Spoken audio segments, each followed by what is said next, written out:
If you're saying I play favorites, you're wrong. I love all my children equally. I don't care for Joe.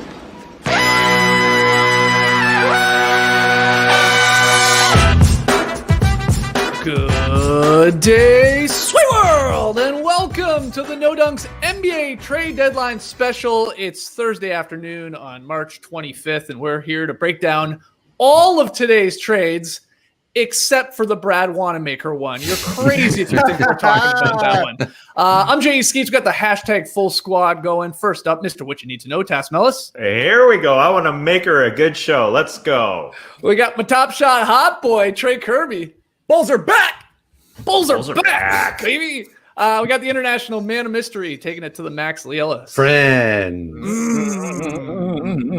And last but not least, making the magic happen here on a Thursday afternoon, it's JD. Hello. There he is, and here we are. Shout out to the stream team joining us live right now on YouTube. Sorry we kept a few of you waiting. Had to just push it back a little bit as these trades continue to roll in. I don't even know who JJ Redick got traded for yet. So we'll find out during the show, I guess. Please smash that like button, drop a comment below, and subscribe to the No Dunks YouTube channel. Oh yeah, join us tonight for an NBA happy hour. We're going to have what we're calling basically a trade deadline hangover special, sort of a watch party. We'll fire it up at halftime of the Blazers Heat game, so join us for that. And finally, immaculate items available for sale at nodunks.com. Okay, trade grades. We'll talk about a lot of the deals today. We had a ton in the end, but we got to start with the biggest news, Tass, and they go hand in hand, I think. Kyle Lowry is staying put in Toronto. He is not being traded. This is amazing. It felt like a done deal. He's giving deuces as he's walking off the court last night. Everybody's saying goodbye. It's crazy. He's still there, and we'll get into that. But then the Heat, who were reportedly, I think Masai Ujiri and Pat Riley were having a staring contest here. Who's going to blink first? By all accounts, the Raptors wanted Tyler Hero coming to them for a Kyle Lowry package, and the Heat were like, no, we're not putting Tyler Hero in it. And they didn't in the end. So the Heat they flip it around and go get Victor Oladipo, and it cost them Kelly Olynyk, Avery Bradley, and a pick swap. So Tass, get us started. You're shocked as I am, right? That Lowry is still on the Raptors right now. Yeah, I think Masai Ujiri, he gets on the calls. Everybody thinks Pat Riley is the toughest deal maker. Masai Ujiri said, screw that. I'm not just giving you Kyle Lowry for whatever you want to give me. It's not like an Aaron Gordon situation that just trade him to the Denver Nuggets for a pick. So I think, what Masai Ujiri did was, we've got Kyle Lowry. He helped us get a championship. He can help you get a championship, give us something better. And if not, we're going to sign him again to whatever deal it is in the offseason, and then they can trade him again next year. Right. And he can still be a big part of a championship team. I think that's what it came down to, and the package just wasn't good enough. What do you think, Leigh? Same thing as Tass there, breaking it down. It just wasn't nice enough for Masai Ujiri, especially if a Hero wasn't involved. Yeah, I think that's what he decided in the end. He's like, I'm not just going to give this guy away for nothing. You've got to give me something good in return. And sounds like he was sort of playing a couple of teams off against each other, which is a smart thing to do. But ultimately, he was like, why do I have to budge here? Let them go budge if they really want it. Those other teams, potentially, if it was the Sixers or the Lakers or the Heat, they're the ones who are closer to a championship than the Raptors. So he was trying to basically say to them, you guys are the ones who are going to have to pay the price here. I can ride this out with Kyle. We're not going to win the championship this year, and we'll let him have a swan song. So it's definitely weird. It seemed like an absolute certainty that he was going. I mean, you know what it's likely?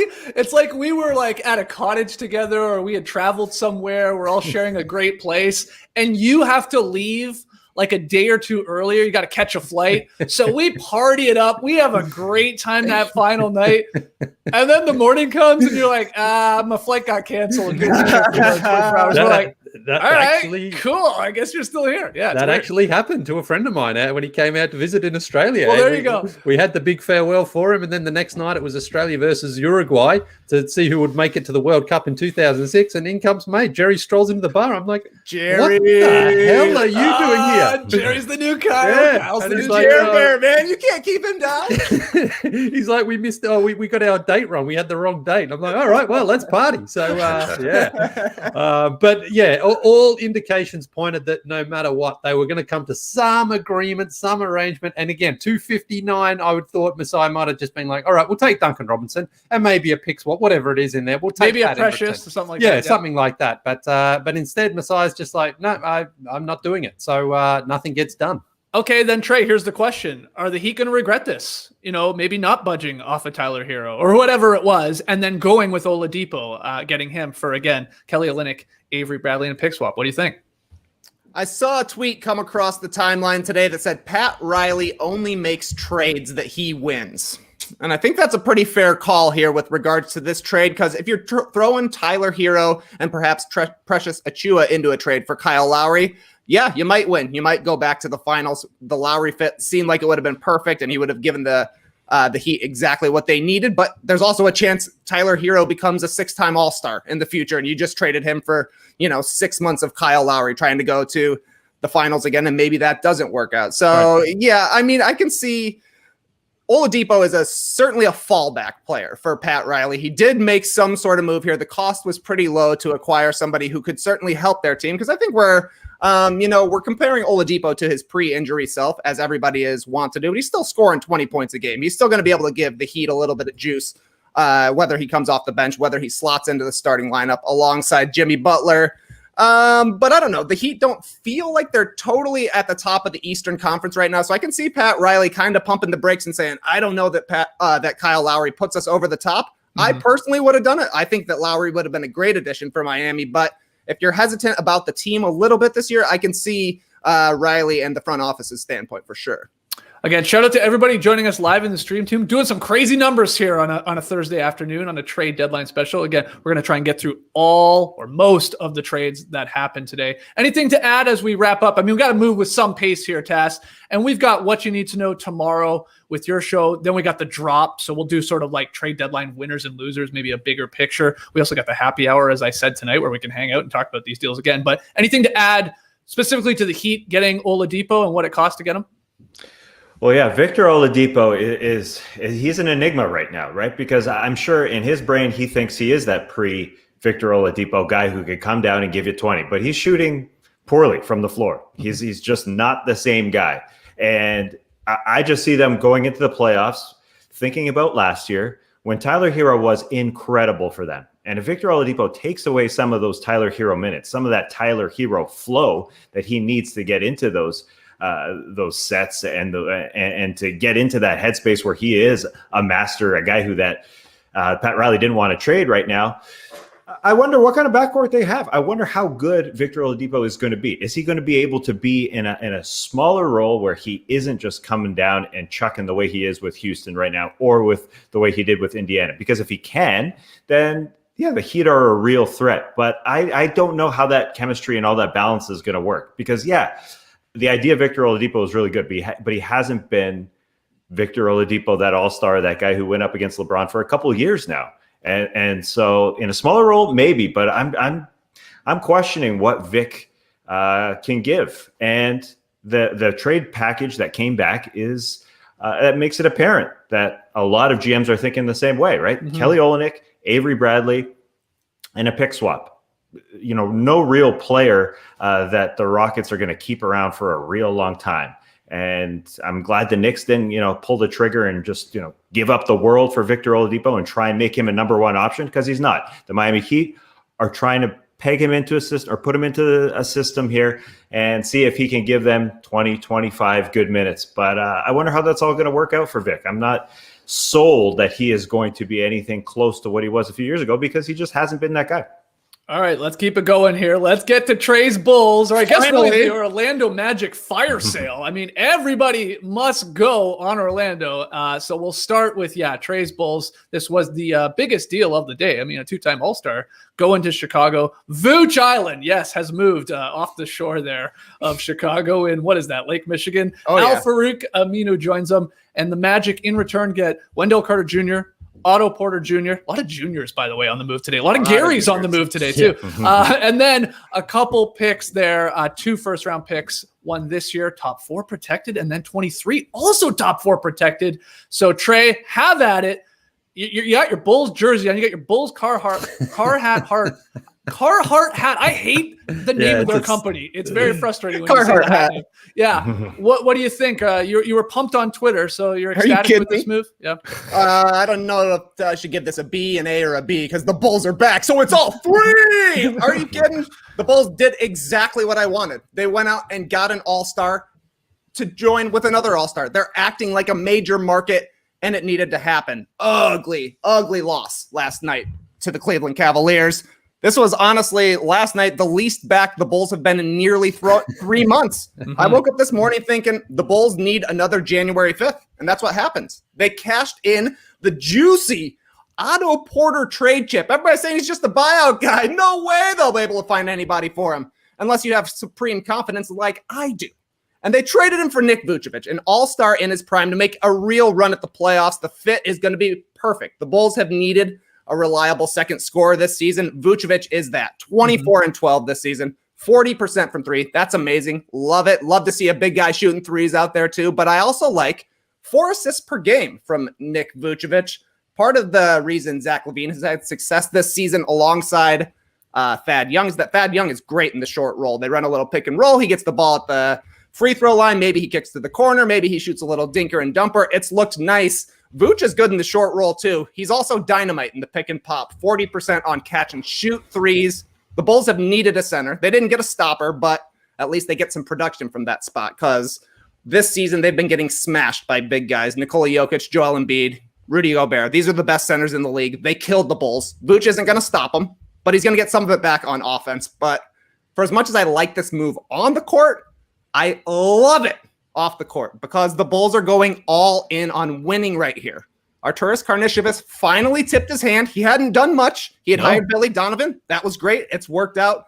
But he finally put his stamp on this team at the trade deadline, clearly targeting players who can shoot, pass, and dribble, continuing to do so. And he's showing we're going to build with this group. We're going to try and win with Zach LaVine in his prime here. And you know me, feeling pretty positive. This is going to awaken a sleeping giant in the NBA. You got 2 all-stars in their primes. Patrick Williams, a nice fit alongside both of them.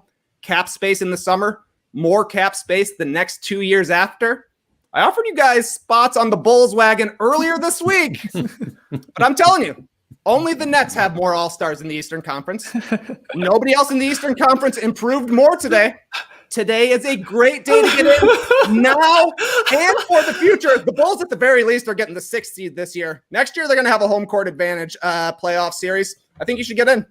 This guy is high on the move. Leigh, what do you think about Vooch Island? He loves Vooch. Obviously, he's in. We'll see. Well, listen, the Bulls obviously get the best player in the trade here, and that's what we always talk about. They gave up really 2 first-round picks and Wendell Carter, who hadn't quite worked out for them. So the Bulls improve here. And talking about the playoffs, well, the last 2 seasons, Vucevic has made the playoffs with the Magic. First season, his team won 1 game, lost in 5 to the Raptors, and he was bad. Last season against Milwaukee in the bubble, they won 1 game and lost in 5, but he was outstanding. So you're obviously, if you're Chicago and the Bulls do make the playoffs, you're hoping for more of what you saw down there in Orlando rather than against the Raptors, where he was just outplayed by Marc Gasol. But yeah, he's been very good this season on a team that only has 4 wins fewer than the Chicago Bulls. So obviously this move from the Bulls front office is to try to get, climb the standings. They've given up some of their future draft picks and they've given up a young piece in Carter to get him. So they are going to try to win now. Vucevic should improve them. Can he have enough of an impact immediately for the remainder of this season? Possibly. Remains to be seen because sometimes these things can take a little bit of time. But I think if you are Chicago, and I think a lot of Bulls fans mostly are happy with this. They made another little move later in the day as well, bringing in Daniel Tice from the Boston Celtics. So another, sort of bit like Vooch, a sort of a floor-spreading big man. So that's not a bad little addition there. But I think if you're Chicago and you look about what happened today, I didn't really see any rumors about Vucevic going to Chicago. I didn't really think that was on the radar. So good work there from Karnisovas to get him. And, if the team hasn't been sort of close for a long while, he saw those 2 picks and I guess thought it's worth giving those up to try to win now and to try to get back into the playoffs. So I think you have to go for it when you're a team like Chicago who hasn't had a lot of success over the last few years. And you obviously believe in Zach LaVine and Patrick Williams. So they've made the right move. Now we just have to see it pan out on the court. And again, a lot of it is going to come down to the playoffs because if you face potentially the Bucks or the Nets in that first round, if you're the Bulls, that's going to be a very, very tough first round for them. But that could represent some sort of progress because the Bulls haven't really sniffed the playoffs for a long time. Yo, you just compared Daniel Tice to Nikola Vucevic, Leigh. Well, he spreads the floor. He shoots those. I know. He can shoot the three. I mean, he's a poor man's version. But I think I don't mind Tice for what he can bring. It's nice. Well, it's interesting. We thought Lowry Markkanen might be nice. the Bulls player that got moved here today. In the end, it's Carter Jr. But Tass, what do you think? I will say Vooch is on a pretty reasonable contract for an all-star like guy that puts up big numbers. Yeah, can he deliver in the playoffs? Remains to be seen again. Though he did last year in the loss, like Leigh pointed out. But $24 million next year, and then it goes down. Right, it's descending salary. 22 the next. It's not brutal. But what do you think? Not at all. I love my Vooch. He's a 30-year-old all-star. I wonder, looking at the package they get back, the Magic, 2 first-round picks is what it's basically based around. And then Wendell Carter Jr. Yeah, Otto Porter I don't think is long for Orlando. Obviously, they're going to give both Carter Jr. and Otto Porter a chance. But this is really for 2 first-round picks. I think, hopefully, in the future, we'll find out what all the trade offers were for a player. Like, that's what the trade deadline should be. At some point, we got to find out what these GMs are offering. Because is this the best for Vooch? I think, when you take a step back, maybe it is. I guess the Magic don't want to take a worse package. But I mean, like a 30-year-old all-star, I guess is what this would warrant. It's 2 first-round picks, really. And hopefully, Carter Jr. Works out there. But this was the time for them to cash in on Vooch. This was the time for the Magic to tear it down because, Vooch is going into his 30s, and hopefully for the Bulls, these next couple of years are really great for him and Levine, and the cap space, garners them somebody else that can help them out because I like when the Bulls are good. I think they're, one of those sort of Knicks type franchises. And I'm excited to see Vooch and Zach LaVine in fourth quarters work together because they stink in the fourth quarter. They're the worst NBA team, and Zach LaVine needs some help. And Vooch, man, the guy can score from everywhere. Zach LaVine has a partner now. And so this is going to be a fun couple months. And then, a couple of years for Karnisovas. Pull the trigger, man. Go for it. Go Sounds for like it. somebody's on the Bulls wagon. Why the heck not? Why the heck not? Yeah, the Magic, man, they just really ripped down the house today. Like, it's down to the basement. They didn't even leave the studs up or anything, the framework. You just bulldozed the whole damn thing. In the end, they got 3 future first round picks, 2 seconds. You got RJ Hampton, Carter Jr. in there around, hopefully Markelle Fultz when he comes back, and Jonathan Isaac, and maybe they're confident that they can do a quick rebuild here. But let's get to some of their other moves. The one I sort of called, we talked about a lot. It was Aaron Gordon going to the Denver Nuggets, and Gary Clark goes along with him. Is Gary Clark, did he drop the junior, by the way? Because he used to be a junior, or is a junior, but I don't see it attached to him anymore. So what's going on there? But anyway, Aaron Gordon and Gary Clark, maybe junior, go to Denver, and in exchange, Gary Harris, RJ Hampton, and Denver's 25 first-round pick. Tess, we were all over this one. It's a nice fit, I think. Aaron Gordon defensively, replacing sort of Jeremy Grant, Torrey Craig to some extent. But what do you think? Yeah, for sure, the Denver Nuggets are going for it as well. Why the heck not? From the Magic's perspective, that's all you get is a first-round pick, really. I love me some Gary Harris, and hopefully, like another round-faced player in the NBA, Eric Gordon, he can turn it around on another team here because Gary Harris was peaking a few years ago. Like Eric Gordon peaked at the beginning of his career, then they kind of just fell off. He just hasn't been right. Hopefully, a new place in Orlando can help him elevate. But that's all they're getting. Gary Harris, RJ Hampton, who hasn't, he's a rook, but. And a future first-round pick. I don't know. I would assume you could get more for Aaron Gordon, but I guess that's the way she rolls right now. That's what the Nuggets get, and or that's what the Magic get for Aaron Gordon. And the Nuggets are just rolling with it. It is exciting for them to be pairing Jokic, Porter with Jamal Murray, and I am excited to see how that all works out. Aaron Gordon, for him going to another franchise where he isn't the star and to be a little bit further down in the pecking order, I think that will work out for him really, really well. He doesn't have to be a scorer on that team, and hopefully just being around Jokic and Jamal Murray, he kind of he settles into that role really well.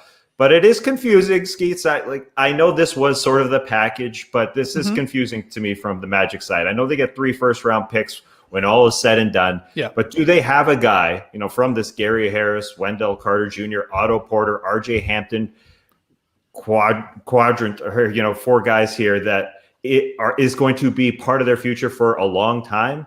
I think the best part of their day was really Terrence Ross and his tweet, because the Magic have traded all their players now. Yep. Terrence Ross tweets, "I'm the captain now." That is the best. Look at me, I'm the captain now. That's the best tweet of the day, no doubt. And I'm just a little puzzled. Like, those picks aren't going to be great for Orlando. No. I can't even believe the Bulls, both of them, are even protected. They couldn't even get one of them unprotected, like the second one. So that was well done by Chicago.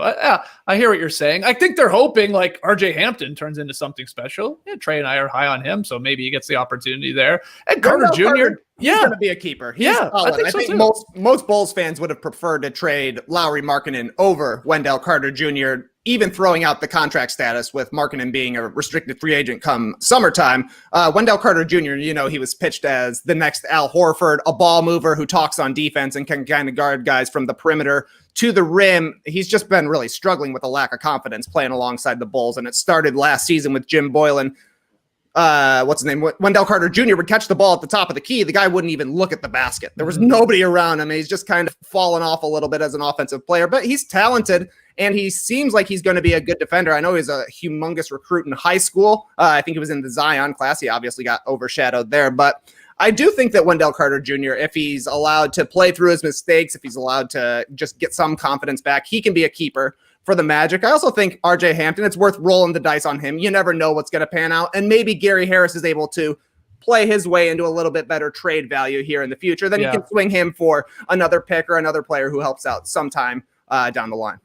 Leigh, what do you think of the Nuggets' title chances adding Aaron Gordon and what they had to give up? Because we thought maybe it would be Will Barton. In the end, it's Gary Harris. We thought maybe Bol would have to be in the mix. In the end, it's just RJ Hampton, and it's really it's the one pick. What did I say in 25 there? Yeah. So what do you think of the Nuggets getting Aaron Gordon? I think the potential is that they very much improve with Aaron Gordon if he is the Gordon that we know he can be. If he's not, then they've given up Gary Harris, who wasn't a part of their team. They've given up RJ Hampton, who could have had a future there, but it's worth the risk. And that future first round pick is down the line far enough that it's not really going to affect them for now. So when you are the Nuggets, you've got to make these sort of deals. And I think that Aaron Gordon, again, athletically on the defensive end, he fits what they like to do, and that's get out and run. He's going to be able to cause some turnovers, run down the other end, and dunk the ball. That's all he needs to do, and hit those threes when he's open.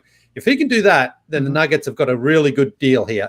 If he's the sort of guy, though, who pouts a little bit, can't find his form, that shot's not falling, and he gets a bit sloppy and lazy on defense, then it's not a great move for them. But ultimately, who these guys were that they've given up weren't really playing anyway. So worth a flyer. The Nuggets had to do something. I think they're close, but not close enough. I think Aaron Gordon is that guy. He's a young guy.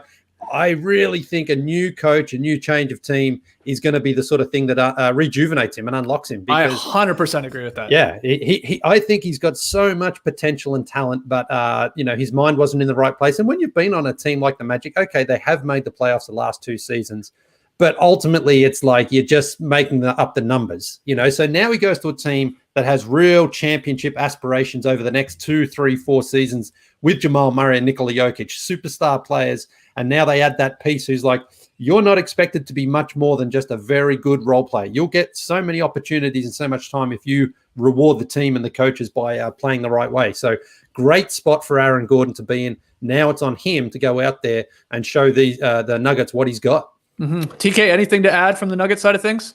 I just think it's kind of interesting that they needed a Jeremy Grant replacement. Aaron Gordon is going to be their Jeremy Grant replacement, but it's kind of got to be an opposite Jeremy Grant here because Jeremy Grant left the Nuggets so that he could have more responsibility, more ball handling chances playing with the Detroit Pistons. It's the exact opposite for Aaron Gordon. He's coming into a situation where they're going to need him to do less, but the things he is going to be doing are going to be a lot more important alongside Nikola Jokic and Jamal Murray. He's got to fill in the gaps there. And, I think that after losing for the majority of his career down in Orlando. Maybe that's a sacrifice he'll be willing to make, going to a team that's going to be playing deep into the playoffs. Just so everybody knows, if you're joining us here on the stream team, we do take this show here and flip it into a podcast so you can listen to it later. You can subscribe to wherever you get your podcast. Just search for the No Dunks podcast. Sorry, Tass, did I interrupt you there? No, good. I'm glad you told people that. But I just confirmed this. Sorry to be a Gary geek here for a second, yes. but somebody chatted this. Somebody in the stream team said all Garys were traded today, and that's 100% true. All three Garys in the league were traded today. I just wanted to make sure that there was no other Garys out there.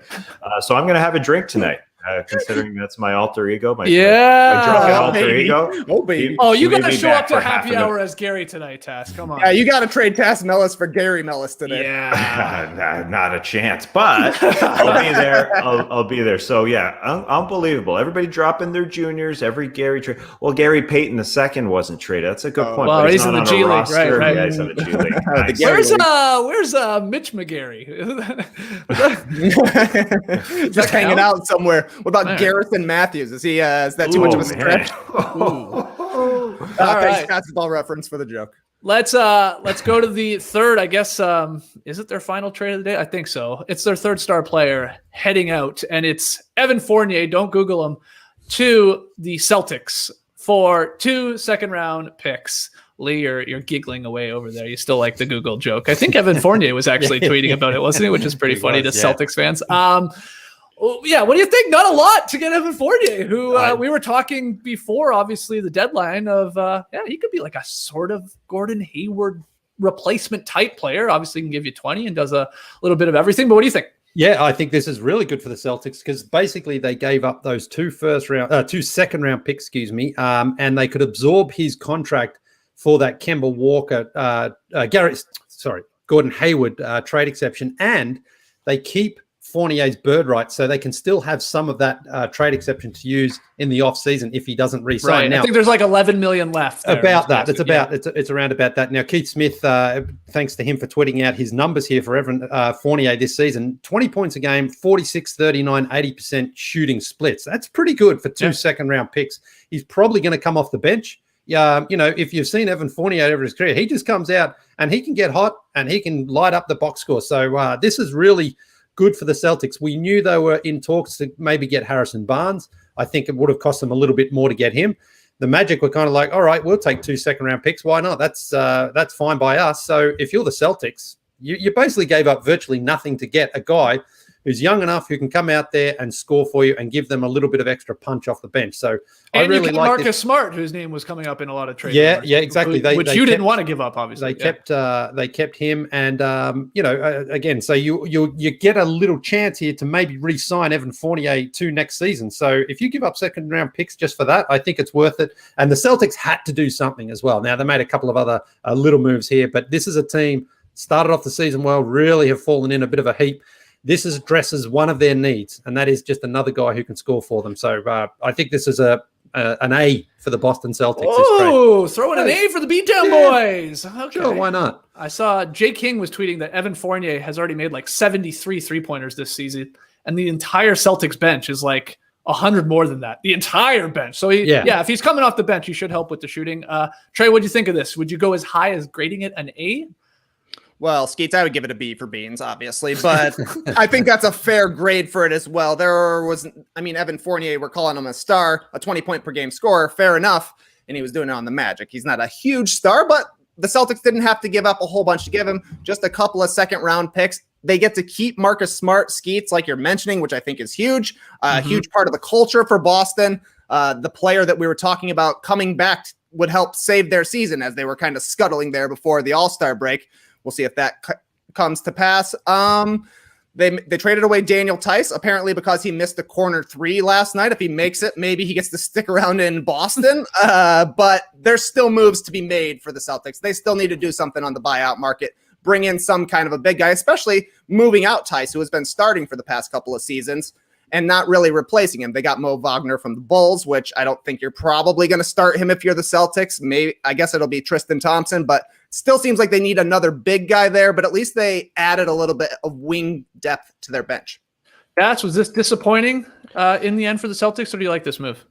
In a vacuum, I love this move. Evan Fournier is a baller. You know, he doesn't shy away from taking shots. He's going to come in off the bench and he's going to fire away. The numbers are really, really good for him this year. He's having his best shooting year here at this point of his career. And if he's coming off the bench, I think he can replace Gordon Hayward. He doesn't make plays like Gordon Hayward, but he can fill it up. And so the talk was maybe they'd have JJ Redick in a trade possibility for the Celtics to help out that bench. Well, this is far better than that. I do think that the Daniel Tice thing is a little weird. If they get thinner up front, or they're just going to go super duper small a lot of the time. Tristan Thompson might start, and then what are they going to play as a backup five? Yeah, Mo Wagner, I guess. They got Luke Cornett as well from the Bulls, 15th all time in 7-footers with 3-pointers made in NBA history. 15th all time. It sounds like Eric Reed with that stat. I got 2 stats for Luke Cornett. Number 1, he's 15th all-time in 3-pointers made by a 7-footer in NBA history. Number 2, he's first all-time in 3-pointers made by a 7-footer in NCAA history. Wow. You're getting a shooter, Celtics. Walking bucket right there. Give him an A+. Yeah. You're going to space it out for him. Yeah, I guess there's not really many excuses left in Boston now. They have enough players. They have enough talent. I just think about last year. Oh, Robert Williams obviously is going to play a lot at center. I just think about their team last year that went to a conference finals. This team now, Evan Fournier replaces Gordon Hayward.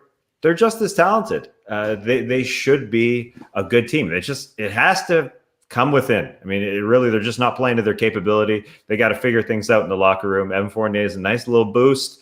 Nice for him to finish off his Orlando Magic career with a game winner last night. So good for him. Good for the Celtics. It's a great pickup, and he's in a good role. Yeah, he, like Trey mentioned, he's not a star player, but able to fill it up, and now in a great 6-man role most likely. And now Marcus Smart doesn't have to do as much scoring, which would bode well for the Celtics scoring opportunities. All right, keeping it moving here. Back to the Raptors. They didn't trade Kyle Lowry, but they did trade Norman Powell. Headed to the Portland Trailblazers in exchange for Gary Trent Jr. as another junior and Rodney Hood. Tass, you can grade this, give your opinion on Norm leaving the Raptors. You can wax poetically about that. What's your take? Yeah, it's been a great run for Norm. He saved many a playoff series for the Toronto Raptors. If things don't go that way in 2016 against the Pacers or then against the Bucks, things could blow up. Things could be a lot different. They don't win a championship possibly just because of how Norm flipped a couple series with that dunk in 2016. Just watch that again. Man, it's great having fans in arenas. That was a fun time. Right? That's true, though. You're right, though. In a weird way, a couple times, like you said, did he save like that Raptors run, the We the North vibe of it all? They lose that game.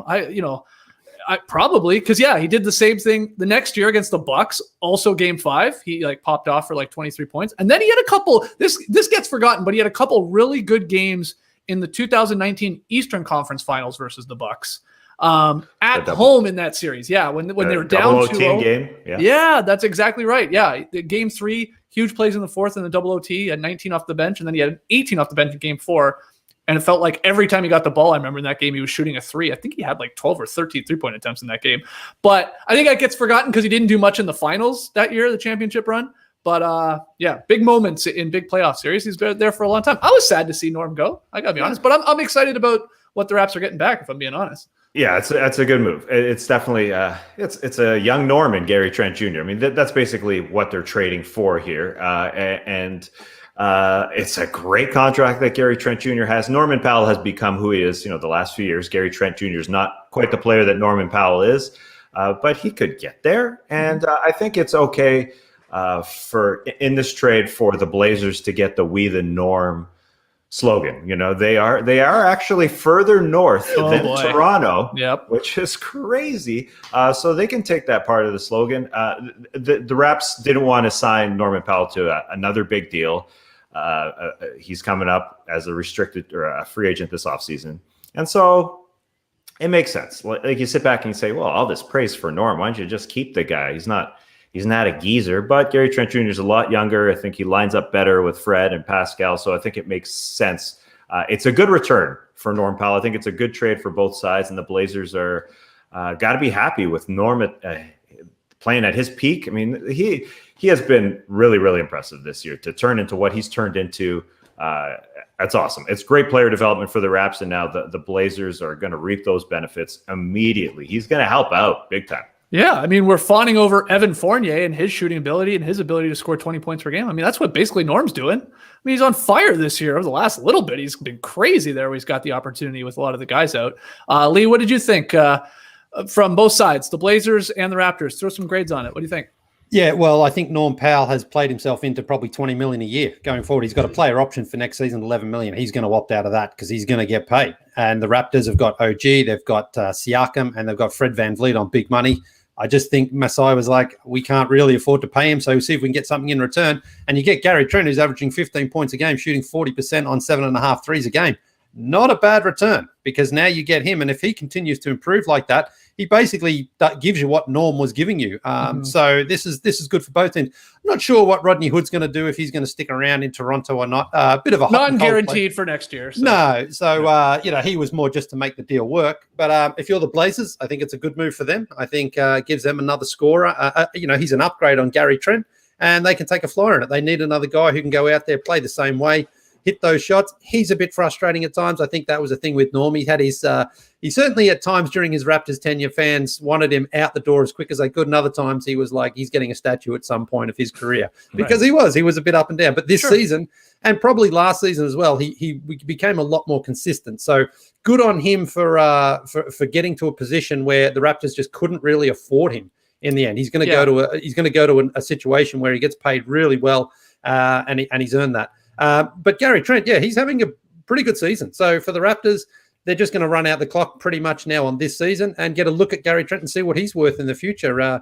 Because he's still on his rookie contract. So you're basically an intern in the NBA when you're on your rookie contract. And he's playing really well. So for the Blazers, I give it B, and for the Raptors, B as well. Why not? All right. Everyone's getting a B.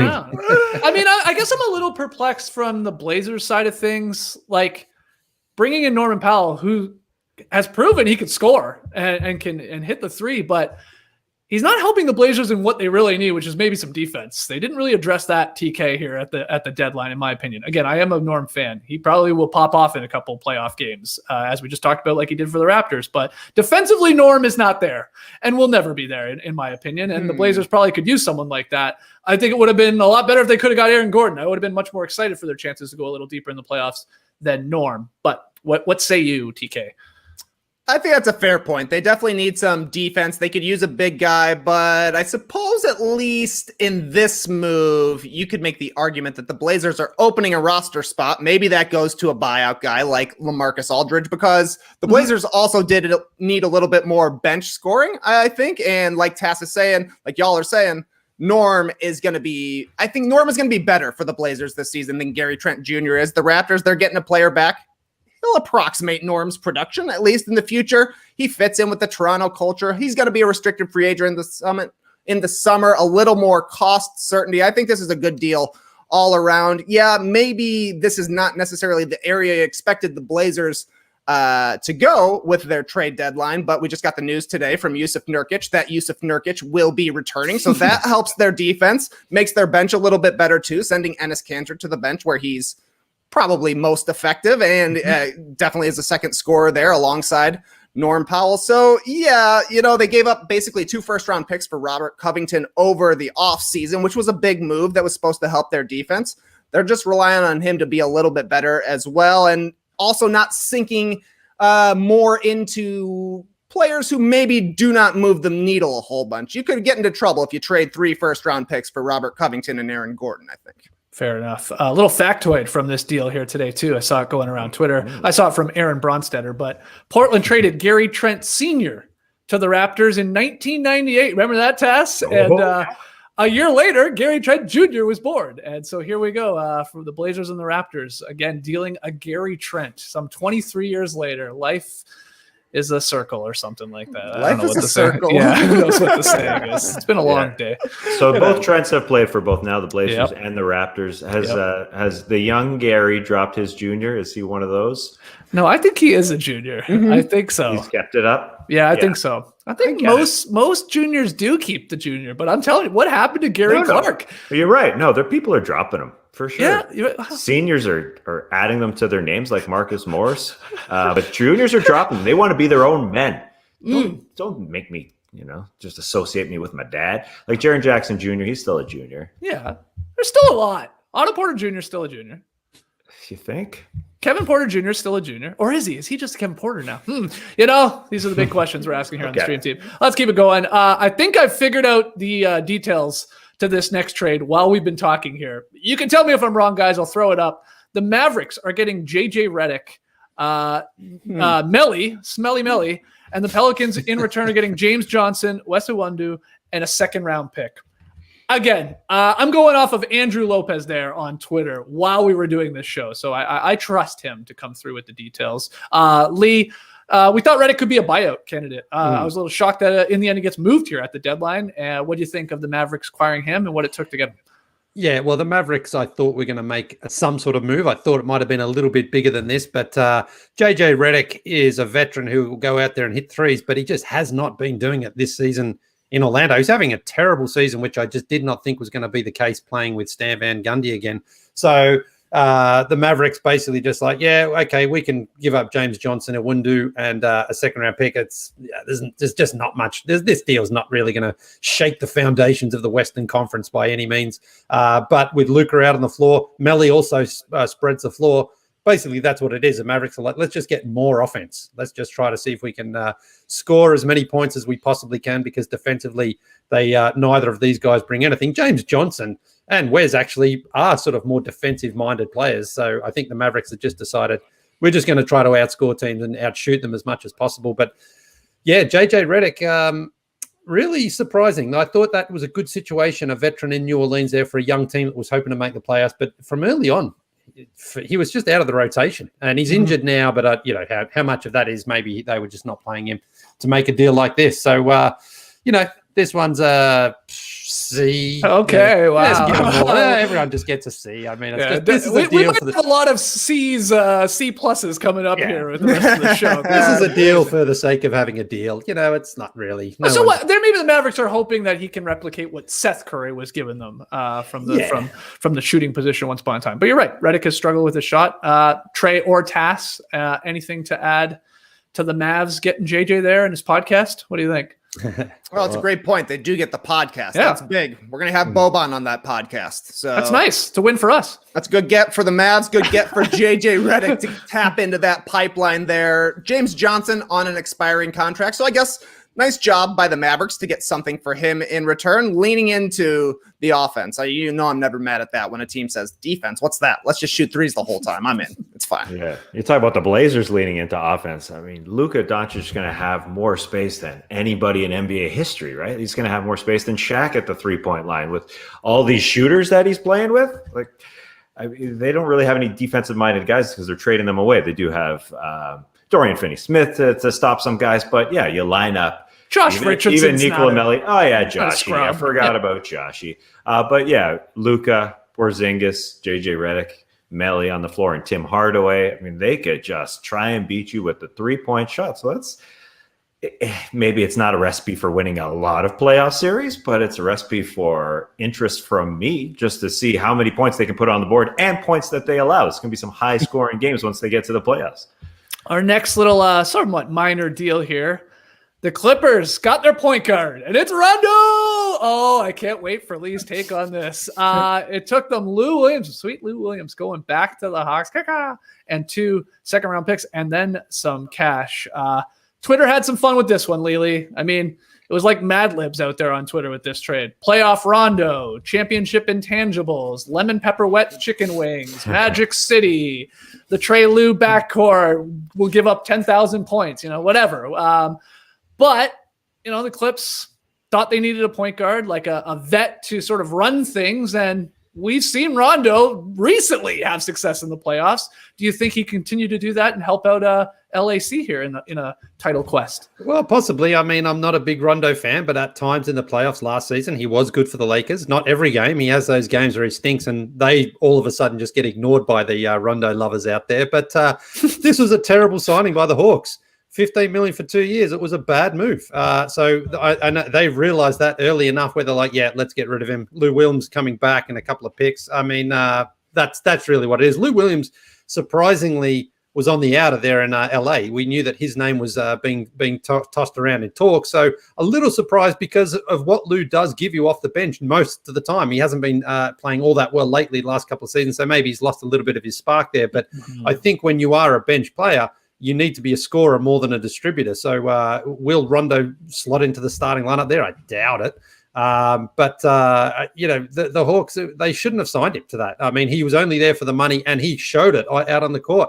Barely tried, barely put in. And that's, again, why he's known as Playoff Rondo, because he doesn't put in during the regular season. He doesn't mentor young players. He doesn't ever – there's no evidence he's ever helped a younger player out. So, him being there sort of to support Trae Young wasn't the right move for the Atlanta Hawks. So they get rid of him. He goes to a situation where he should be more motivated now because the Clippers will make the playoffs and they have championship aspirations. So if he can perform in the playoffs like he has done at times, then this is a good move here for the Clippers. If you're getting the guy who just sort of feels like it when he plays, when he feels like it, then, Lou Williams was out the door anyway. So you're giving up those second-round picks, and that's all it is. But I'm just glad that I'm not glad. The Hawks shouldn't have signed him in the first place, but I think they realized a while ago, yeah, this is a bad signing, and now they get off that contract. Is there any concern, Trey, of, I don't know, Rondo and Paul George butting heads or something like that in a game or a playoff series? Or what do you think of this, the playoff Rondo myth that is? Rondo helps the Clippers more than he helps the Hawks. Shout out to the finessing, getting a 2-year, $15 million deal. And Tass, I think you mentioned that if Rondo's team makes the playoffs, he's got another bonus for that as well, an extra $750K. This guy's got a great agent because now he's going back to a city where he just won a championship to play for a better team. It seems like a mistake for the Hawks, but it was not a mistake for Rajon Rondo and the Los Angeles Clippers. A veteran creator, another guy who can move the ball, has been on their checklist since the offseason. It was going to be tough for them all along to get Kyle Lowry. I think this is a decent fallback option. The question for me with regards to Lou Williams, do you think he sticks around in Atlanta for the playoff push, or is this going to be a buyout? Because the Hawks also get cash as well, which could therefore pay for the buyout. Yeah, I don't know. Tass, what do you think? Is Lou going to be in Atlanta here for at least this playoff push? And then you can talk to the Clipper side of things if you want to. What do you think? Yeah, I think he'll stick around for this postseason just because they are pretty banged up. Like Chris Dunn hasn't played yet. They have Brandon Goodwin, but I think they would keep him around. I know he's lost his fastball a little bit, but I could see him sticking around for the rest of this run, and because. It was a good return for Rajon Rondo to be able to get 2 second-round picks. I know that second-round picks don't score buckets, but that's all right for them. And so, the Clippers are the winner of this deal because they got the guy who's probably going to make the most impact on the floor. I think the Clippers just needed another a-hole, and I know some people may say, "Oh, the Clippers have plenty of those," and some people may think, "Well, they're." Probably the most unlikable team in the NBA now that they have Rajon Rondo, but he's a good type of a-hole to have. Draymond Green tweeted, "This was the best trade of the day." I think the Clippers just need. Draymond Green really likes to lean into and take. He's got to be great on TV, man. That's why he's so good. He already knows to go for the extremes. Well, I think you see the Clippers, and they don't have. They just don't have a lot of fight a lot of the time, and so to have a guy like that who's a known quitter. Well, he quit on the Celtics. He quit on the Mavs. You saw him play last year for the Lakers. He won a championship. He was their best. But let's go through his history. He quit on the Celtics when Big Three were there. He quit on the Mavericks to the point where the Mavericks team were like, "We're not even giving him his playoff bonus." So those young players loved him, Leigh. Team USA. Sure, the locker room was completely divided, but all the young players took Rondo's side on that one. Team USA, when he knew he wasn't going to make it, he quit on Team USA, quit on the Kings, quit on the Pelicans. Rondo, when he's in a situation when he can win, he puts in. When he's not, he quits. Rondo is living rent free in your head, man. I don't know what the hell happened. But why do these things get ignored, though? He's got a history of quitting when the going gets tough. That's what he does. Yeah, I don't think they're being ignored. They're trading him because he's not working out in Atlanta. But but I'm saying he's going to a winning franchise. A team that's winning right now, so he's going to help them because you're right. Like he didn't work in Sacramento, didn't work in Dallas. He's butts heads with a lot of people, but the Clippers need some headbutting. They need a guy who is a jerk in the locker room. So. They fall apart too many times. So it's a better fit than Lou Williams, that's for sure. And Draymond Green, it might be a little hyperbole, but it makes logical sense to get another jerk when your team just kind of falls apart. I'm not sure how he's going to bring them together, though, for a guy who's just going to, if they're the locker room, they need someone on the court to be a bit of a leader and show them what the hell to do and get the ball to the right guys when you need to and stuff like that. They need a point guard. So he's a coach on the floor at this point. You're not wrong, Leigh. I'm not disagreeing with like going through his checkered past there with some teams, but he's also been super successful on two teams to win championships in Boston and LA. So we'll see which one we get here with the Clippers. Yeah. But he's always been like the fourth or fifth best player on that team. He's not coming in to be scoring 25 a game here. Oh, I know, but that's what I'm saying is like he gets a pass. In my opinion, he gets a pass at those times where he's like, we're not going to win, so I'm just not even going to try. He doesn't compete when he knows the things when the odds are against him. Instead, he's just like, all right, I'm quitting on this. I'm not playing here. I'm not playing hard when there's nothing for me to win. When he has a chance to win, I'll play now. It's like when you're playing pickup and the cute girl walks up and everyone starts playing hard, hustling for the ball, diving on the ground. When she's not there, though, he's like, nah, I'm done. I'm losing. I've never seen you dive on the ground once in your life. You just go 3-point line to 3-point line. There's never any girls who come to watch us play our pickup runs on a Wednesday night. So. That's a good point. Steve Ballmer will be courtside for the Clippers. You think he's cute enough for Rajon Rondo to be trying hard? I think so. And that $750,000 playoff bonus. I mean, I don't know. It was publicized. John Hollinger publicized it. I don't know. Some of these bonuses, they just they're written in contracts and we don't see them. But I thought that could be a motivator for Rondo in Atlanta. And they could very well make the playoffs. But now he's going to LA, and unless that was scratched, that was wiped from his contract, that Steve Ballmer's got to pay that. Bang, $700. It's okay. He's got the money. I think he is. Developers. All right, let's keep it going. We'll start to fly through some of the more minor trades today. Back to your Bulls, though. I had to edit this one on the fly, TK, and so apologies to everybody. I sort of think I have it right, at least to some extent. But the Bulls got earlier Troy Brown Jr. I think he keeps the junior task on that one. Mo Wagner, who was then traded to the Celtics for Daniel Tice, as we've alluded to here. And the Wizards get Daniel Gafford and Chandler Hutchinson. So Trey, again, the Tice thing makes this a little different, but what'd you think? Yeah. I would have been happy if this was the only move the Bulls make, just a little back of the roster churn, because obviously, these are not huge names, any of the five guys that were involved in these couple of trades here. But Daniel Gafford is a solid energy guy off the bench as a backup big man, but obviously bringing in Vucevic, that's not as much of a need right now for the Bulls, so they flip it. They're able to get a guy like Daniel Tice, who's a bit more of a floor stretcher, I do believe, seems to fit in with the pass, dribble, shoot kind of Bulls era we're going into right now. Troy Brown Jr., he's going to help playing defensively. I forgot he was such a high draft pick pretty recently. I guess if you're a Bulls fan, you can make an argument that they're replacing one 2018 first rounder in Wendell Carter Jr. with another one in Troy Brown Jr. But I guess you could. Yeah, I guess you could if you're a positive beat like old Trey Kirby. But these are minor moves. I just think the Bulls got a little bit better on the deep bench here. And Tice, I was happy when it was Mo Wagner. We got a little bit of history. Had him on the starters a long time ago. He went to Michigan, so I love him. But Daniel Tice is a better player than Mo Wagner. He's been more established. He's been starting playoff games. And even if he can't hit a three-pointer from the corner with less than 1 second left, I still think he could have a solid impact trying to get into the play-in tournament, trying to actually win a playoff series, something like that. So smart moves by the Bulls, just little tiny moves, but they add up over time. One of the earlier deals from today, Tass, you can throw a grade on this one if you want to. The Nuggets, they got Aaron Gordon, but before that, they got JaVale McGee, a little backup center there for the rotation, and it took Hartenstein and 2 second-round picks going to the Cavs. How you grading this one? Cavs get an A+. 2 second-round picks is good for JaVale McGee, and they get a player in Isaiah Hartenstein. You would have thought that the Cavs would probably release JaVale McGee or buy him out so he can go find something or get cash considerations. But to get 2 second-round picks and a player, an actual human body for JaVale McGee is good. And I think the Nuggets are going to be really happy with 3-time NBA champ JaVale McGee coming off the bench. He's a good locker room guy too, and he can come in and fill the need when Jokic sits.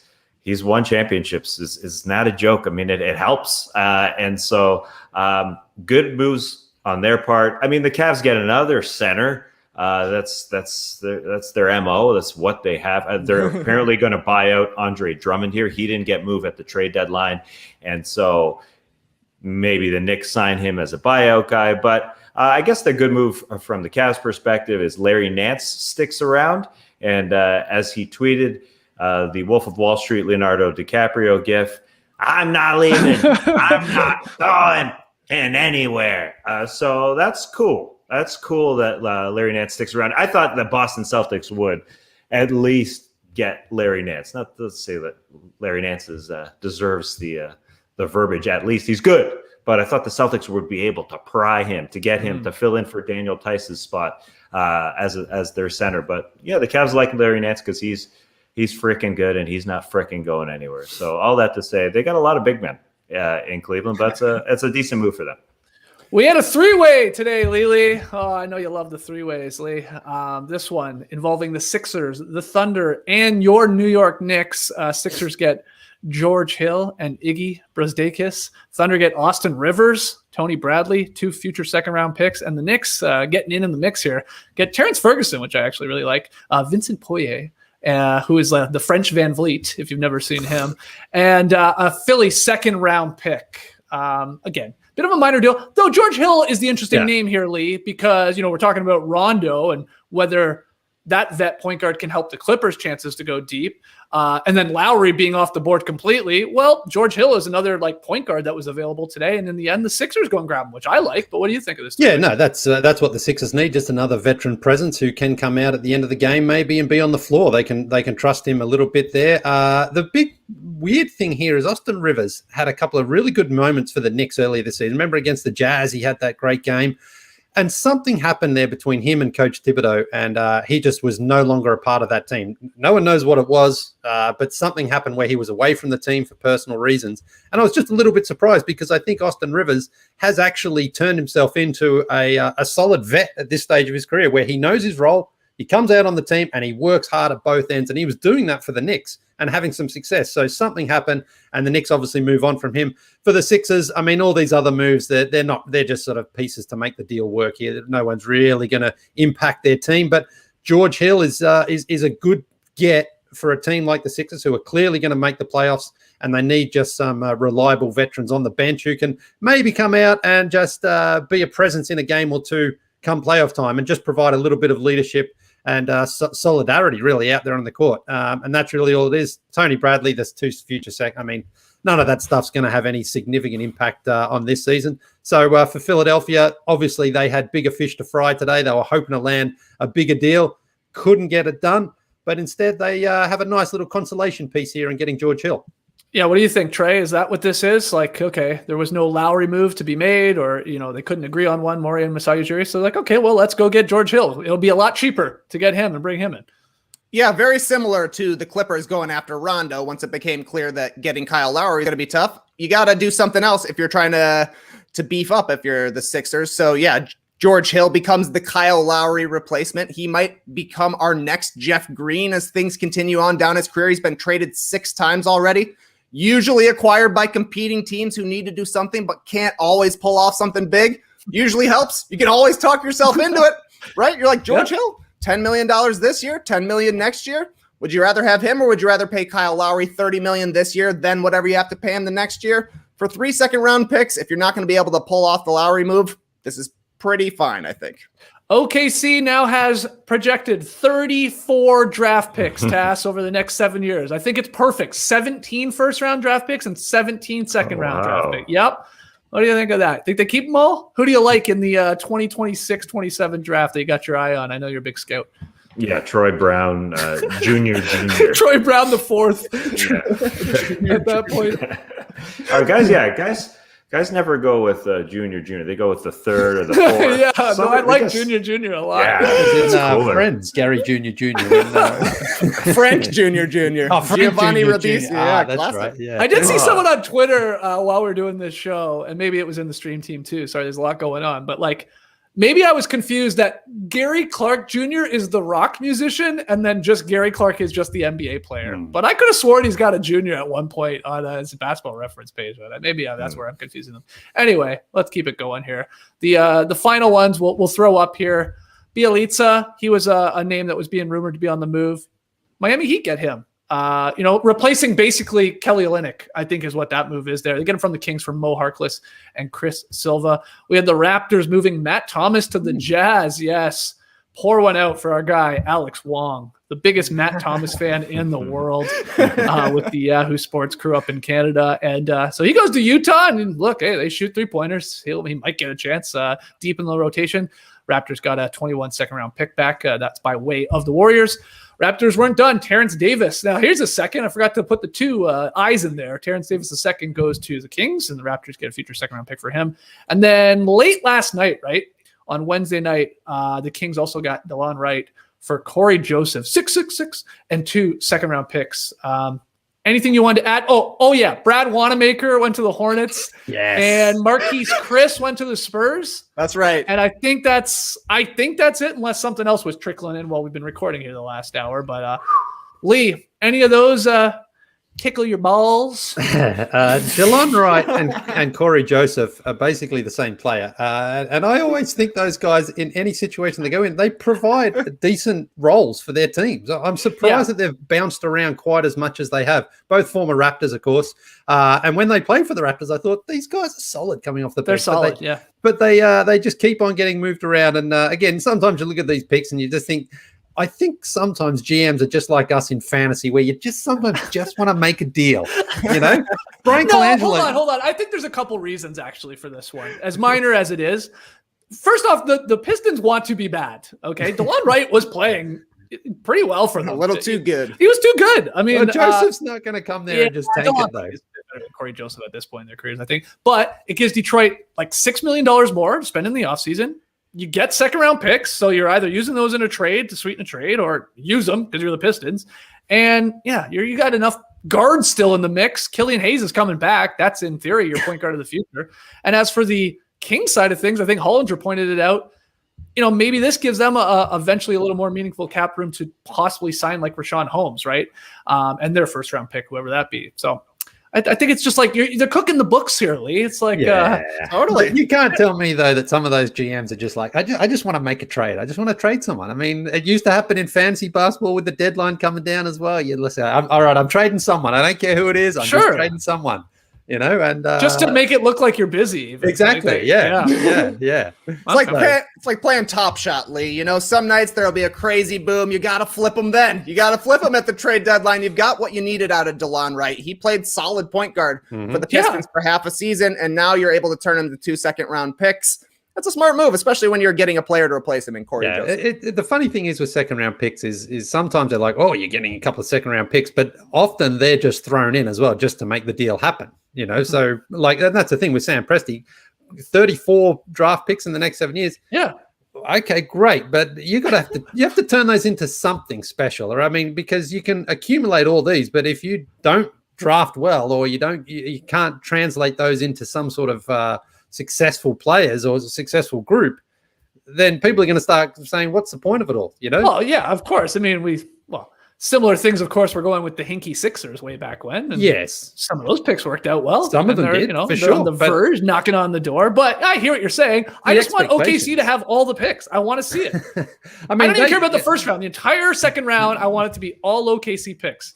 That's the thing though. When at some point, So many hats, many Thunder hats. We want to see, you don't just want to be getting your Michael Carter-Williams with your first overall pick, and then your Nerlens Noel. You want to get something better. You'd like Thunder fans in like a Joel Embiid or a Ben Simmons, right? Two that he did, them. Two that he did hit, but others that he missed out on as well. And that's the thing. I mean, Thunder fans are going to be like in 5 years, like, okay, we better be a damn good team then, or else what's the point? Couldn't he have traded those 34 picks for Kyle Lowry? 34 picks for deal. Wow. Done. Yeah, that'd be good. No, they're not even playing Shai Gilgeous-Alexander now. They're like, no, there's something wrong with your foot. You got plantar fasciitis? Yeah, it's sore. Yeah, don't play. We don't want to win games. We're winning too many games. That's what OKC's thinking here. But I hear what you're saying, Leigh. You got to do something with them, and maybe they will, and packaging them together to get actually key players or higher picks somehow, or they just take a million bites at the apple, eating the apple core. You ever do that, Leigh? You ever actually eat the apple? Oh God, really? Wow, that was way too fast to say. Yeah, I mean, like once or twice, maybe. It sounded like a regular thing, like a pig. Not a regular thing, but sometimes, have you ever been in a situation where there's no trash handy and you're just like, oh, well, down it goes? Seriously, all right, let me eat this stem and the insides of this apple. I don't want to just drop it in it's not a regular thing, but it's happened. It has happened. I'm just like, all right, I've got nowhere to put this down. All right, boom. You don't need the stem, but... Incredible. I mean, I do find it a fun challenge, like to try and eat as much of the actual... edible part, Yeah. Apples are so deceptive as well, because sometimes you can get the tastiest, juiciest ones, and you do eat it like literally every little morsel off that core. Right. The skin and everything. And other times you have a couple of bites and they're soft inside. Like, get out of here. I hate though when I accidentally do take a bite out of an apple and I misfire on how deep I think I can take that bite, and I've opened up the inner core of the apple. And there's seeds. There's seeds everywhere. Yeah, that's horrible. Ugh. Yeah. Oh, thanks. Can't believe you eat that whole thing. You're like a hog, man. Taking those down. All right. So that is, I think, all the trades. Maybe we missed one or two, but we'll talk about them either in happy hour tonight. You can join us at halftime of the first game on TNT. Yes, it's the trade deadline hangover. We'll be hanging out, maybe talking about some of the trades. Maybe not. Maybe talking about the game. Maybe not. Probably just talking about the way we eat our apples. So join us, NBA Happy Hour, Trade Deadline Hangover. That is tonight here, Thursday night, live on YouTube, halftime of the first game, which I'm actually drawing a blank on right now. I don't even know what the first game is on. Blazers Heat before. Yeah, that sounds right. Yeah, Blazers sounds Heat right. We got, and then Philly Lakers is the late one. Always a weird night of basketball, the night of the trade deadline, since so many guys, especially this year, are moving team to team, so they're all held out of these games. Gonna see some weird lines out there. Yeah, for sure. Yeah, the Sixers are down a lot of guys. Yeah, they gotta be. They won't be having a lot of guys out there. Well, speaking of the games here, let's just get to our pick'em results brought to you by BetMGM from last night. It was the Nuggets-Raptors game. Denver was favored by 1.5, and I tried to tell you guys, I said, you got to take the Raptors, man. This is Kyle Lowry's swan song. He's going out with a victory. Well, that part was right, except he's not leaving. So the Raptors got a win. I'm the only one that took them to cover. Happy about that. Needed to make up a game on you guys. I'm 7-8.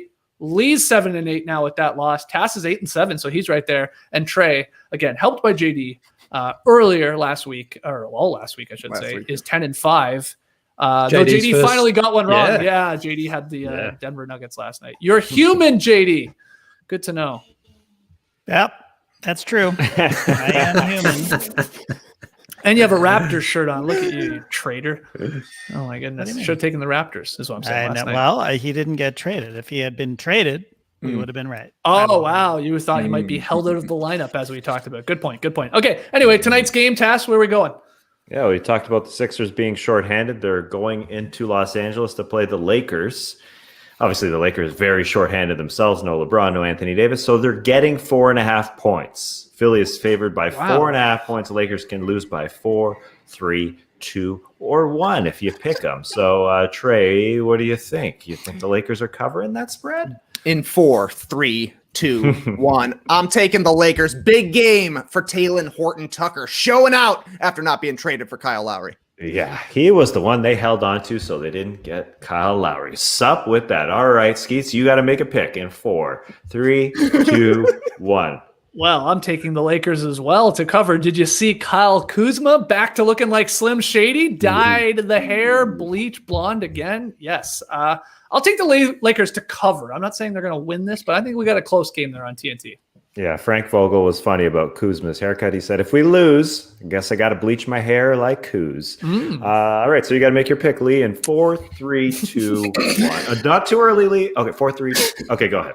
Yeah, tough one here. Yeah, there it is. Haven't had a Not tough sure one what to do, but I think Philadelphia can just get this one done. So I'll take Philadelphia. But I think Woj reporting LeBron's out 4 to 6 weeks with that high ankle sprain. Oh, wow. I think I saw that coming through the tweets there. So it wasn't a fake wash, I hope. No, yeah. Oh, There's you got some people today, yeah. I got a few, yeah. But I'll take Philadelphia. What is it, 4.5? You said, Tass? Mm-hmm. Yeah, give me Philly.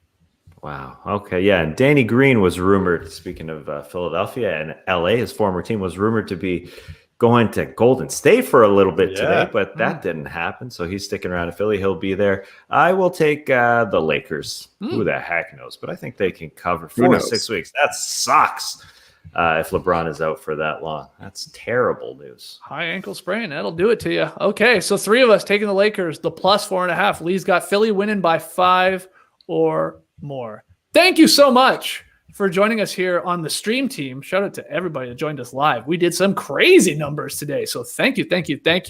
Back tonight for NBA Happy Hour if you want to join us then. And then tomorrow, Tass is What You Need to Know live at 7 a.m. Eastern. And then we got the Drop podcast at 10. We will again do our trade deadline winners and losers, especially on that Drop podcast. But get your questions in for the Beach Step In or any podcast, really. Email them in, nodunks@theathletic.com. Please like, comment, and subscribe to No Dunks on YouTube. Share the channel with your friends. Grab your No Dunks merch at nodunks.com. Hoodies, T-shirts, shorts, mugs, everything available over there. Trey and I were talking about we got to get some Top Shot Hot Boys tank tops going for the summer so you can be extra hot. So we'll work Hot on Boys that. Summer. That's right. Subscribe to The Athletic. Go to theathletic.com/nodunks. You can sign up right now for $1 a month for new subscribers, which is an incredible deal. And yeah, we will see you either tonight or tomorrow. Clipper Bros. You heard it here first. Have a great time. Turn up. Love you guys. Awesome. Thanks for joining us. And I see that 2,800 people are currently watching us. If you all subscribe right now, I'm going to have a drink tonight. But if only 2,700 of you subscribe right now, I'm not. So subscribe. That's a threat. Yeah, come on. Let's get Gary tonight. Everybody hit that like button. Hit that subscribe I'm going to be button. a junior tonight. What? Embrace the day, people. You could